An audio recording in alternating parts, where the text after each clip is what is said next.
৭টি বদভ্যাস পুরুষদের শারীরিক অক্ষমতার দিকে নিয়ে যায়।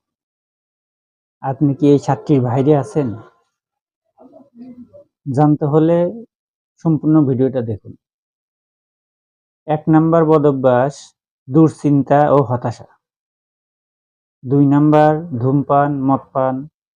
৩ নাম্বার ঘুমের সমস্যা। এই ঘুমের সমস্যার কারণে কিন্তু শারীরিক অক্ষমতা তৈরি হয়। ৪ নাম্বার হরমোনাল ইমব্যালেন্স। হরমোনাল ইমব্যালেন্সের কারণে পুরুষদের যে প্রধান হরমোন টেস্টোস্টেরন হরমোন, এটার ইমব্যালেন্স কিংবা কমের কারণে কিন্তু শারীরিক অক্ষমতার দিকে ধাবিত হয়। ৫ নাম্বার সঠিক খাদ্যাভ্যাসের অভ্যাস।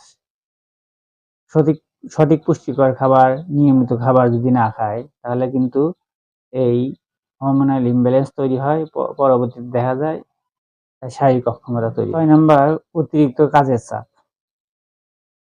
বর্তমান সময়ে দেখা যাচ্ছে যে যারা শারীরিক অক্ষমতা আছে তাদের ভিতরে অধিকাংশ দেখা যায় যারা প্রাইভেট জব করে কিংবা সকাল ৮টায় যায় রাত ১০টা বা ১২টায় আসে, তাদের ক্ষেত্রে এই অতিরিক্ত কাজের চাপের কারণে কিন্তু দেখা যায় যে তাদের শারীরিক মানসিক অনেক সমস্যা। ৭ নাম্বার কায়িক পরিশ্রম এর অভাব। অনেকে মনে করে যে সারাদিন তো অনেক কাজকর্ম করি, কায়িক পরিশ্রম করে কি হবে কিংবা হাঁটলে কি হবে। আপনি জেনে রাখা ভালো যে সারা পৃথিবীতে যত ধরনের পরিশ্রম আছে এর ভিতরে সবচেয়ে উত্তম পরিশ্রম হচ্ছে হাঁটা। প্রতিদিন যদি ফজরের পরে আধা ঘন্টা হাঁটা যায় তাহলে আপনি ইনশাল্লাহ সুস্থ থাকতে পারবেন।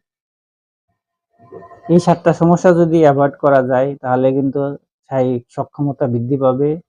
আর যদি এই ৭টা অভ্যাসে অভ্যস্ত হয়ে যান তাহলে কিন্তু আপনার শারীরিক অক্ষমতা আস্তে আস্তে বাড়তে পারে। আজকের মতো এখানেই বিদায় নিচ্ছি। আমি ডাক্তার জাকির হোসেন, বিএইচএমএস সরকারি হোমিওপ্যাথিক মেডিকেল কলেজ। দেখা হচ্ছে অন্য কোনো ভিডিওতে ইনশাআল্লাহ।